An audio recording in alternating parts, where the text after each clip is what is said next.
Bergsveinn Birgisson, Geirmundarsaga heljarskinns, íslenskt fornrit. Þetta gefið út með samræmdri stafsetningu Fornritafélagsins. Það formálega að þessu, alveg eins og að útgáfum Fornritafélagsins. En þetta hins vegar, stendur hér á kápu, þetta sagan sem að Ísland vildi ekki. Hvernig stendur á því? Aðalástæðan sú að ég hef stundað á rannsóknir lengi á Geirmundi heljarskinn og komist að því að hann hefur verið mjög svona stórfelld persóna í landnámi Íslands, en jafnframt persóna sem maður vildi ekki tala um. Það myndast einhvers konar konsensus eða samþykki að ekki segja sögu þessa manns sem samt sem áður var göfgastu landnámsmanna og reiðmilli búa sinna með 80 vopnaða menn, sem eru fragment eða brot sem að er erfitt að skilja að menn hafi verið að skálda upp úr engu. Já, hann er þræla, fjölda þræla. Hann er fjölda þræla, hann er flyttur inn, sennilega margt fólk af keltnesku bergibroti og hann hagar sér eins og smá konungur virðist vera. Hann leggur undir sig norðurhluta Breiðafjarðar en fer svo líka á Vestfirði víðar og tekur svo Hornstrandir. Hann er ekki bóndi þó að svona miðaldamenn vilji kalla hann bónda vegna þess að maður sér að hann er á stöðugum ferðalagi og búinn hans og fólkið hans er alltaf á stöðu ferðalagi lengra og lengra norðar. Hann er svona eins og smákonungur. Já, hann er það og ég held að það hafi líka verið svona partur af þessari upphafsmýtu Íslands að menn vildu ekki segja frá slíku að einhver einn maður hefði svona gríðarleg völd, menn vildu hafa svona meira jafnræði milli höfðingja hér og menn störfuðu að landbúnaði og með fáa sem enga þræla. En hann er bara dálítið útrásarvíkingur. Já, ég held að þessi saga, það sem ég auðvelt að tengja hana við bæði okkar tíma núna, en ég held hún sé tímalaus reyndar og gæti allt eins verið að gerast á alþjóðlegum vettvangi í dag.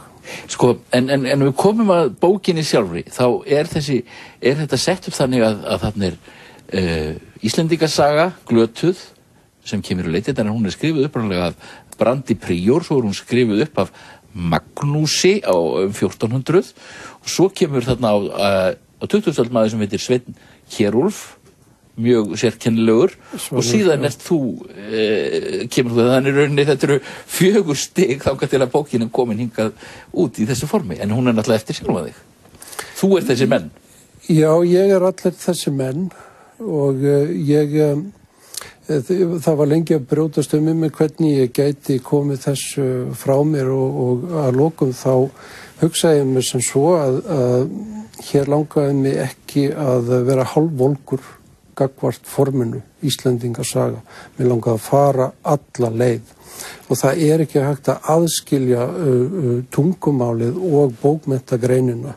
Man verður að fara þá alla leið aftur til miðalda og annað það, ég reyni að setja þetta á fontmál, en ég reyni líka að hugsa eins og munkur. Það er að segja, á þessum tíma er ekki til bókmenntir og sagfræði eins og aðskildar kategóriur. Það er til saga og saga er sambræðingur þessa tveggja og ég reyni að hugsa þetta eins og munkur. Ég hef unnið mína heimavinnu, ég hef rannsakað ævi mannsins, ég hef tínt saman öll brotin. Það er Brandur Príor sem er svona í aðalhöfundurinn. Hann er aðalhöfundurinn, já. Og merkilegt nokk, þá hann talaði hann í Landnámabók sem sá sem hefur skrifað mest Breiðfirðingakynslóð, en ekkert er varðveitt af ritum hans við miður. En svo finnst mér náttúrulega líka, sko, þetta byggir reyndar á fræðiriti sem þú skrifaði sem hét Svartir víkingur sem kom út í Noregi. En svo finnst mér náttúrulega í þessu sé svona mikið bókmenntalegu leikur. Ég meina þetta er, þú veist, menn að tala Umberto Eco í þessu sambandi og svona, þú veist, þetta er að skrifa heila Íslendingasögu. Þetta er náttúrulega svolítið svolítið, ég vil nánast við stríðni í þessu. Já, ég myndi nú kalla þetta mikla alvöru frekar. Já. Miklu frekar það. Því að ég svona einn af þeim sem að hef vissar efasemdir skáldsagnaformið í dag sem listform. Skáldsagan átti alltaf að vera að snúa veröldinni á hvolf fyrir lesandanum. Hún átti aldrei að þekkjast lesandan og vera alveg eins og menn vildu. Hún átti að snúa því viðtekna á hvolf. Og ég held að það sé mikilvægt að ég að reyna að gera það. Ég að reyna að koma með einhverja nýja sýn og snúa því viðtekna svolítið á hvolf og það viðtekna þá þessi landnámssaga sem við höfum lært og sem var búin til hér á miðöldum. Já.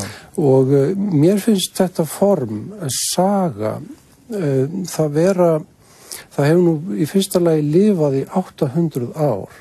Það ekki víst, skáldsagan hefur ekkert lifað lengi, hún ekki nema 200 ára eiginlega. Það þótti ekki neitt fínt að skrifa skáldsögur þegar Voltaire var að skrifa sínum tíma. Núna hún svona, að mér finnst komin í dálitla tilvistar krísu vegna þess að hún farin að þekkjast og vera mikið afþreyingarform líka og þetta kannski mín leið til að sýna það að maður verður að, finnst mér, vera með einhverja tilrauna starfsemi þegar maður að skrifa skáldsögu í dag einmitt til þess að geta verið og sinnt hlutverki skáldsöguna. Og leiður reiðst þessi maður Geirmundur Heljarskinn þannig sem já, hann af sko Bjarmalandsættum, hann líklega af einhverjum mongólskum ættum heldur. Já, einhvers konar inúíta fólki sem dökkt og kringluleitt og ekki fagurt að sjá samkvæmt svona norrænum stöðlum. Ekki hánorrænn? Nei, hann það ekki, hann ekki norskur maður, hreinn norskur maður, eins og menn vildu einblína á það upphaf að allir kemur frá Vestur-Noregi. Bergsveinn, takk að þér kærlega fyrir að koma hingað í þáttinn. Takk fyrir mig.